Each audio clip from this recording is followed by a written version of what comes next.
March 8, 2026, Washington, D.C.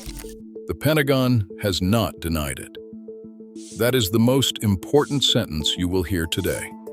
Iran's Supreme National Security Council made a public statement this morning. They claimed multiple American soldiers were captured during recent operations. They said these prisoners will be used at the ceasefire table. Washington's response was 4 words. A personnel accountability review is underway. That is not a denial. That is the sound of a government buying time. In military crisis management, buying time means the worst-case scenario has not been ruled out. 9 days into the conflict, now called the Great Middle East War, the region's balance has shifted with stunning speed. On March 8, 2026, Iran's Supreme National Security Council issued a public statement. American personnel had been captured. The timing was not random. Iran's supreme leader, Khamenei, was confirmed dead. The leadership in flux, air defenses shattered, naval forces crippled in the Indian Ocean just 4 days earlier. Yet, with a single announcement, Tehran forced Washington into silence. The Council's words are never casual. When they claim to hold Americans, it signals either real leverage or a calculated bluff. For the Pentagon, neither option is reassuring. In the days before the claim, U.S. Special Operations teams were active across Iran, conducting deep insertions, direct action, and intelligence gathering. These missions run on thin margins. When communication breaks and a team goes silent during a personnel accountability review, the risk is no longer theoretical. The Pentagon's official response included a phrase rarely used outside crisis: personnel accountability review. This is the step before declaring someone missing. Its presence in the statement reveals a simple truth: someone is unaccounted for. Iran's move is strategic. With its government unrecognized and military battered, Tehran holds one advantage: American prisoners. This shifts pressure onto U.S. leaders, creating a dilemma no missile or sanction can resolve. The memory of the 1979 hostage crisis lingers, a reminder that prisoners can reshape domestic politics and international negotiations. No numbers have been confirmed. Iran's statement referenced multiple personnel, a term that could mean anything from 2 to a dozen. Special operations teams often operate in small groups, and the chaos of the past 9 days makes the possibility of compromise real. This morning, Iran did not use missiles or drones. They used a press statement. The Pentagon's silence is its own message. In the next 24 to 72 hours, a confirmation, partial admission, or denial will come, each with its own consequences. For now, Tehran has seized the initiative, and Washington is left to respond, not with force, but with the weight of uncertainty.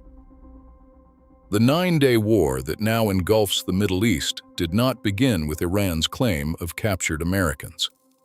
It began on February 28th, when U.S. and Israeli forces launched coordinated strikes on Iran's nuclear and air defense infrastructure. Within 24 hours, Iran responded with more than 200 ballistic missiles and more than 2,000 drones, targeting U.S. bases across Kuwait, Bahrain, Qatar, and the Emirates. Each day since has brought a new escalation, including coalition suppression of enemy air defenses, Iranian missile barrages, and a mounting toll on both sides. By March 4th, Iranian naval losses reached 17 vessels, including the U.S. littoral combat ship Portland and an Israeli frigate. Coalition air power reduced Iran's radar coverage by more than 70%, eliminating advanced missile batteries and forcing Tehran to rely on short-range defenses. This rapid degradation of Iranian airspace created a window for U.S. special operations teams. Their missions include deep insertions, intelligence gathering, and target designations, and they are built on precision and risk. Typical teams number between 4 and 12.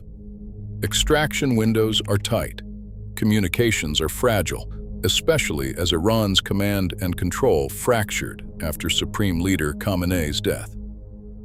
In this environment, a lost signal or missed check-in is not just a technical glitch.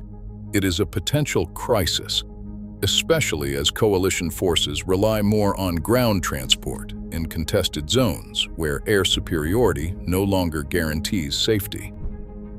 The Supreme National Security Council, established under Iran's 1992 law, is the nerve center of crisis management. Chaired by the president, but dominated by IRGC and intelligence chiefs, the council drafts every public statement through a process that runs from the secretary's office to the supreme leader's desk. The March 8th claim, authored by Ali Larijani, vetted by the president and ratified by the supreme leader's office, was not a spontaneous announcement. It was a calculated move, timed as Tehran's leadership hung in the balance, and as IRGC units jockeyed for influence. For U.S. commanders, the operational risk is now compounded by political uncertainty. The chaos of the past 9 days has made the possibility of a compromised team real. When the Pentagon initiates a personnel accountability review, it is responding to a gap in the chain. Somewhere, the numbers do not add up.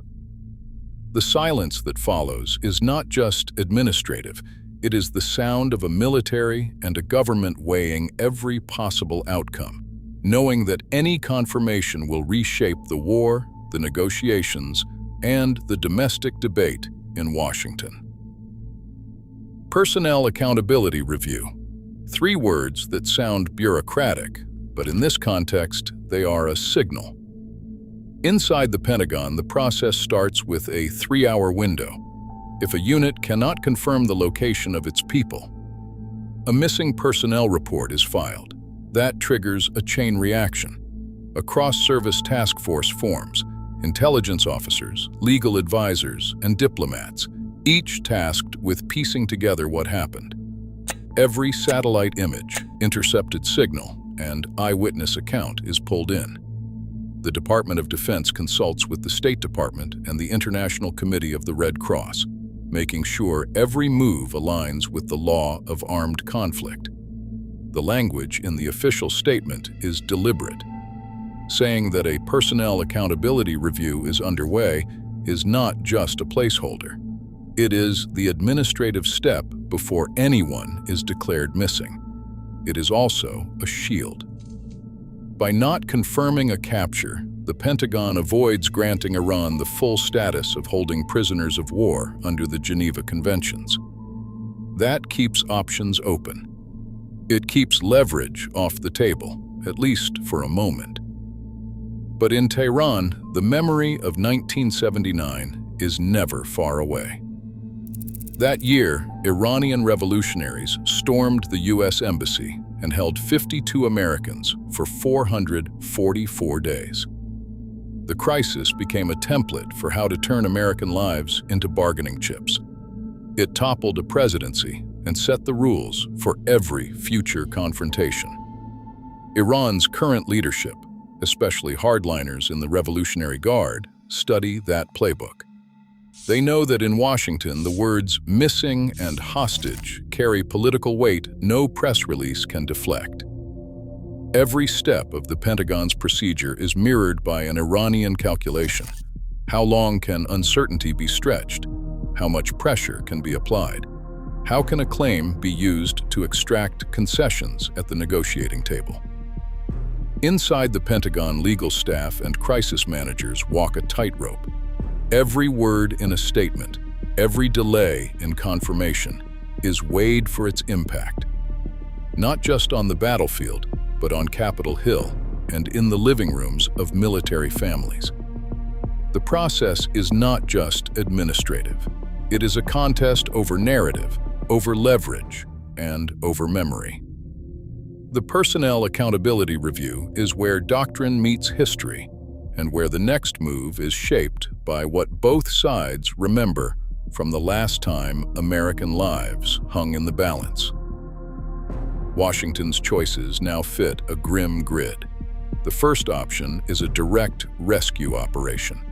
Special operations planners know the prerequisites: a confirmed location, a narrow window, and a viable route in and out. Without real-time intelligence, satellite imagery, intercepted signals, or human sources, launching a raid risks compounding loss. The Pentagon's own doctrine warns that failed rescues can escalate a crisis and endanger captives further. Every Joint Chiefs briefing this week has started with a single question: do we have eyes on the missing? Until that answer is yes, the military option stays in the box. Diplomacy is the second path. Accelerate talks, offer concessions, link the fate of the missing to a broader ceasefire. Iran's statement made clear, these captives are leverage, not just prisoners. U.S. diplomats have already activated back channels through Qatar and Switzerland, searching for signals from the IRGC and the Supreme National Security Council. But this route carries its own price. Trading for hostages incentivizes future captures. It sets a precedent that may haunt every future deployment. The third option is to continue operations as if nothing has changed. Maintain pressure, keep the tempo high, treat Iran's claim as unverified until evidence compels a shift. This approach buys time, but it collides with political reality. Congressional hearings are already scheduled. Families of the unaccounted are calling their representatives. The media cycle is relentless. The administration cannot ignore the question, where are our people? An ethical guardrail must be visible. The law of armed conflict, the Geneva Conventions, and past U.S. policy require confirmed information before any action that risks the lives of hostages or rescuers. Before the next step, 3 checks. Is the location verified? Are the captors identified?